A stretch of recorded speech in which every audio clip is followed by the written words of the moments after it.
welcome to this video where I am going to share with you some tips for maintaining a healthy vocal. I get so many questions about vocals on a daily basis, so I thought I would compile this list and share it with you. So on to tip number one. This is looking at vocal warm-ups. All of you will know watching that vocal warm-ups exist, and they're things that you can do to help train your voice and get your stamina built up and just to touch base with your vocal. And they're so important just to make sure that you are checking in with your vocal before you start a long singing session. Yes, there may be days where you just start singing, and if you start gently and build it up, then it's kind of okay. But it's always good to try doing maybe even just 5 minutes. It doesn't have to be a really extensive, long, half an hour of drills. No, we don't want to do that, because then you're wasting all of your great vocals and you don't want to over sing. So we're talking about doing things like a lip trill, which is this exercise where we go over the great expanse of your range. We're talking about things like checking in with a yawn sound, this kind of sound which helps to just open up the throat, get that open throat sensation. Things like your scales, so you can do them, I usually do them to a bass sound, so choosing something like this exercise where you go over 5 tones and then have an interval of a fifth at the end. And moving up and down different parts of your range to see where you can healthily get to. That kind of thing is really going to help. As I say, 5 minutes, absolutely fine, don't go overboard. And let's head to tip number 2. So I've just arrived at the gym and I'm going to take you inside and show you a little of my workout, which helps with my breath control. And I'm not going to do anything crazy. What I do is basically interval training. Today I'm going to do it on the treadmill, just a mixture of uphill walking at a fast pace and then slowing it down and then speeding it up. And for me, that helps me get my lungs working and moving and just helps with my overall breath control. So I shall take you inside and film. Never filmed in the gym before. I don't know what that's going to be like, but I will do my best and I hope I don't get embarrassed. So let's go inside and I will work out. Maybe you're working out with me as you watch this, who knows? And I'll see you on the other side. Okay.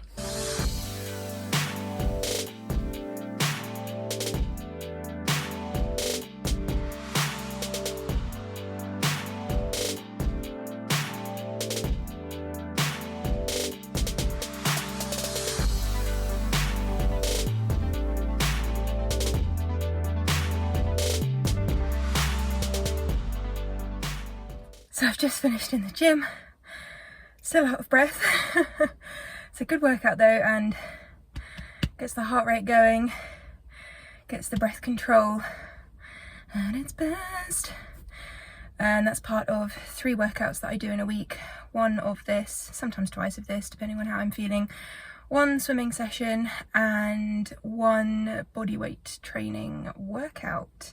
So, exercise done, on to the next tip.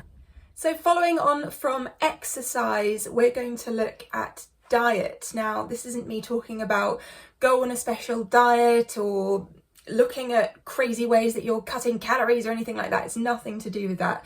This is all about learning about your body and your voice and what affects your voice when you eat particular foods. So I'm going to talk about what affects my voice, and feel free to leave in the comments what affects your voice.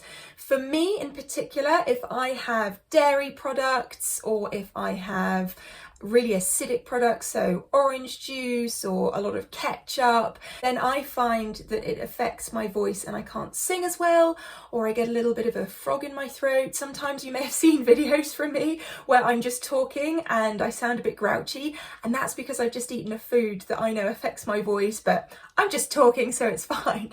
But when I'm singing, I make sure that I'm really aware of the foods that I know affect me going into my body. So I decide to to cut out some of those foods a couple of hours before I sing. And I know that just means that I'm going to have a healthy approach when I get to singing. So what are some foods that you eat that you think might affect your voice? Let me know in the comments box. Moving on to the next tip. So now we're going to talk about stress. Stress. We all suffer from stress. Let's be honest. We all suffer from stress. There are things just in daily life that affect us, affect our body. I'm sure you're all aware of the connection between stress and the body and body reactions to that stress. And I myself suffer from very bad anxiety, and I'm very aware of how that affects my voice and how sometimes I can completely lose my voice. I've actually lost my voice 3 times in my life, and each of those times it's been stress related. So what I want to talk to you about is ways that you can just relax. Now, this isn't necessarily to do with isolating the voice and relaxing this particular part of your body. This is to do with just general care for yourself. So things that work for me are meditation. I like taking nice hot baths or hot showers, something that really helps to physically relax the whole body. There's things that you can do that are completely unrelated to just sitting back and relaxing, you know, maybe going horse riding or cycling or something that really takes your mind off it. Exercise, for instance, that we've already touched upon, that might actually help you to relax. Relaxation is key because, of course, the voice is a muscle within the body. So it's not like my piano here, my lovely piano, that I can just pick up and put down and it's not connected to me. And if I'm stressed and I'm playing it, maybe I play a little bit more angrily, but actually it's not going to affect how the overall sound comes out. Versus with the vocal, this is physically attached to us. And so, of course, it is completely affected by what's going on in our body. So I'm really aware of that, and it's taken me a long time to really come to the point where I'm happy with the balance that I have between feeling less stressed and how that affects my voice. And I know the connection. I know that if I'm going through a particularly rough period, that my vocal is going to be affected. So I just sit with the knowledge of that, and then I try and use some of the tips that I know work for me to de-stress and help relax my voice. On to the next tip. So this one might be a little specific to me, I don't know. I personally do some physiotherapy exercises. When I've lost my voice in the past, I have been to see a speech therapist and I have been to see a physiotherapist. And these very, very talented people have helped me to regain my voice, not just with diet and anti-stress, but also with physical exercises that help to relax this whole area. So these particular exercises that I do are just gently pushing into my cheeks here to make sure that I'm connecting with these muscles and just releasing any tension. And also under the jaw as well, and just connecting with stretches. So I'm kind of rushing through these and they're not very particular. So obviously you want to go and see a health professional if you think that this is going to help you and this is the kind of thing that you're searching for and you need as your answer for your vocal health problems if you have any. But I just wanted to let you guys know that that is an option just in case you are suffering or you are a professional vocalist or you're getting into that and you're wondering why your voice is feeling tight or there's something going on. For myself in particular, I have something called muscle tension dysphonia, and that means I get very stiff in the neck and I carry all the anxiety that I suffer from in my shoulders and my neck. So I have a particular set of exercises that work for me.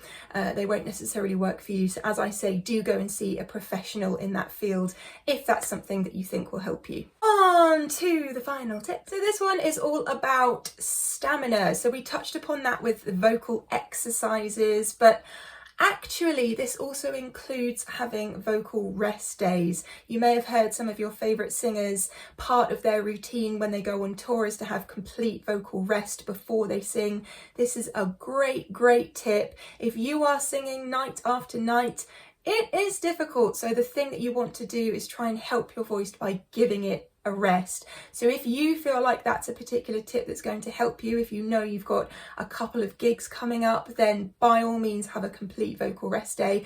Get yourself a pen and some paper and write things down that you need to communicate with people, or write it onto your phone. You'll get used to it. I know it sounds difficult, but if I can do it, you can do it. And then of course, building up the stamina by regularly singing in a healthy fashion. So this is doing your quick warm-ups and then singing until you feel like you've reached a healthy limit, not over singing, making sure that you're practicing in the correct areas of your voice. So touching base with, where is my chest vocal? Where is my head vocal?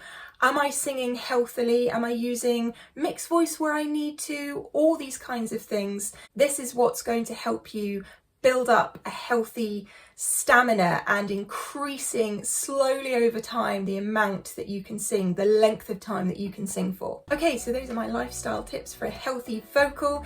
Is there anything that I have listed that you already do and you find works for you, or anything I haven't mentioned today that you want to share with people that's helped you?